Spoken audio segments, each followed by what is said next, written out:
রাজনীতিকে পরিবারতন্ত্র থেকে বের করা হবে। যশোর সাতক্ষীরায় জামায়াত আমির।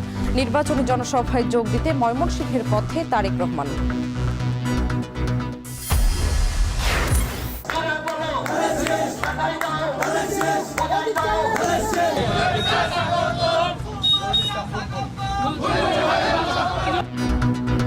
দেশজুড়ে নির্বাচনী প্রচারের ষষ্ঠ দিন।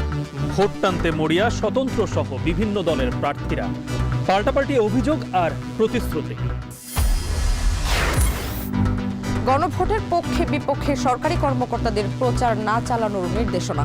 ভোটের সততা নষ্ট করলে ছাড় নয়। নোয়াখালীতে ইসি সানাউল্লাহ। বারবার আশ্বাস দিয়েও ভোটের আগে বাস্তবায়ন হচ্ছে না নবম পে স্কেল। পরবর্তী সরকারের উপরে সিদ্ধান্ত ছাড়ল অন্তর্বর্তী সরকার।